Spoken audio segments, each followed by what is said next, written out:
This cooking technique may have started way back in the 1800s, but it still remains popular in restaurants and is even making its way into home cooking. Yeah, so cool. So much of that in recent, so much so, I should say, in a recent survey, Canadian chefs rated sous vide as one of the top cooking techniques for this year. To tell us more is someone who wrote a cookbook on it. So that's the perfect person. Chef Chris McDonald, good to see you. Nice to see you. Okay, this looks like a science experiment. So, well, what is sous vide? there's a lot of science behind this. There you go. So we're cooking sous vide, and sous vide is a method where you cook your food, frequently meat and fish, in water at a precisely controlled temperature.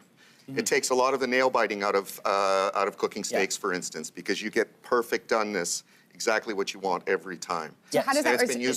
It's not like boiling food. We're not suggesting people boil their food. No. Okay. And a slow cooker doesn't really work for this. This is precise down to 1/10 of a degree. Okay. So when the meat is in there, it will never get beyond, it will always stay at that temperature? So if you wanted something like a rare piece of meat, you could keep it at that. Dial in that temperature. No way. Because we're used to, like, for instance, if you're cooking a roast in the oven, you set the oven at 400 degrees, but you want the internal temperature of the roast to be, let's say, 130 for medium rare. So the timing becomes critical. With this, it's not critical because we're setting this temperature at the temperature that we want the center of the meat to be. Yeah. Cool. So show us how it's done.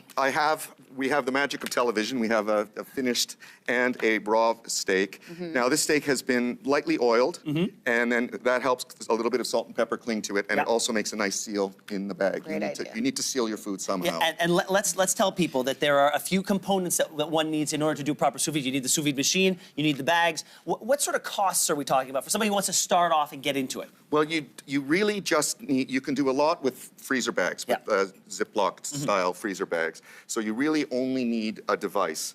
The devices range for home now between $200 and about $500. Well, not as bad when as I started yeah. using these in professional kitchens, they were $1,500. It's like television, chef. Yeah. You know? The more common they there become. You go. So you've got your water. This device here is one of my favorites. It's about $250. Okay. Great. Then if you want to go further, you get a vacuum sealer. This is the home vacuum sealer over here. It's a typical example. Or you do what I do at home. And you did say you did this. This is exactly what I do. You literally have a straw. This is exactly what I do. But this doesn't really work. Of course it does. It works well enough for me at home. If you read the book, you'll see there's a far better method. Oh, really? Because this is what I do. I go like this. Okay. Here, we'll have to do some CPR here in a second. Wow. So here's the steak. The steak has been sealed and oiled. You take it from the fridge or even from the freezer. You can take it straight from the freezer, add an hour of your cooking time to get the temperature that you need. Yes. So it's great for time management, and you can buy steaks on sale and put a bunch in the freezer and you're good to go. So then you just drop it in here. 3 hours, go for a nap.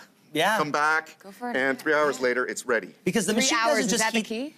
3 hours, you say? Well, it can depend on the few hours. This steak would take about 2 hours. Okay, sorry. But if it's in there for 3, even 4 hours, no sweat. Okay. Because it's not going to overcook. And people should know that the machine doesn't just heat the water, but it circulates the water as well, right? To make sure.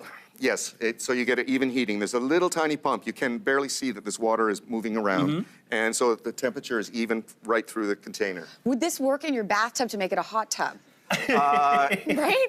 If you buy, I'm not the only one who thought that. If you buy 30 or 40 devices, exactly, but then you shouldn't get into the bathtub with the electrical appliances. Fair enough. That's why you're the expert. Maybe not. And we should tell people that when the meat comes out, it doesn't look like this. It needs to then be finished, correct? So it's kind of what we would call a reverse sear. Now, you could do this with a steak in a very low temperature oven. Here, of course, you have a low temperature. So your steak's not brown. You want that lovely brown flavor and color. So you do it after. Now, you can do it in a very hot cast iron fry pan or a hot grill. The trick is that you want it really hot so that you get through the process very quickly so you don't continue to overcook the meat. So I did this right before you arrived. Right. With a blowtorch. Oh, wow. Why not, right? And this is quite a common method. Is it? Because it's so hot that it gets it done very, very quickly. Now, I've already done it, but just to show you, this is what you would do. And so you would just do this for about 1 minute or 1 minute on each side and to get the steak brown. I know you're dying. I know you're dying to do this. Yeah. Really? Oh. That's all you need. Oh, where's the fire? Okay, I mean, if you told me that in order to really what, appreciate can I? sous vide, I need to get Yes, of myself a course. Thank you. flamethrower. There you go. And this is how we made the creme brulees, of course. Yeah, course. and people should So know. everybody has one of these at home, I love right? creme Because they're brulee. making creme brulee. Oh, yes, of course. Because it takes Try one? all the hassle Yes. out of making creme brulee.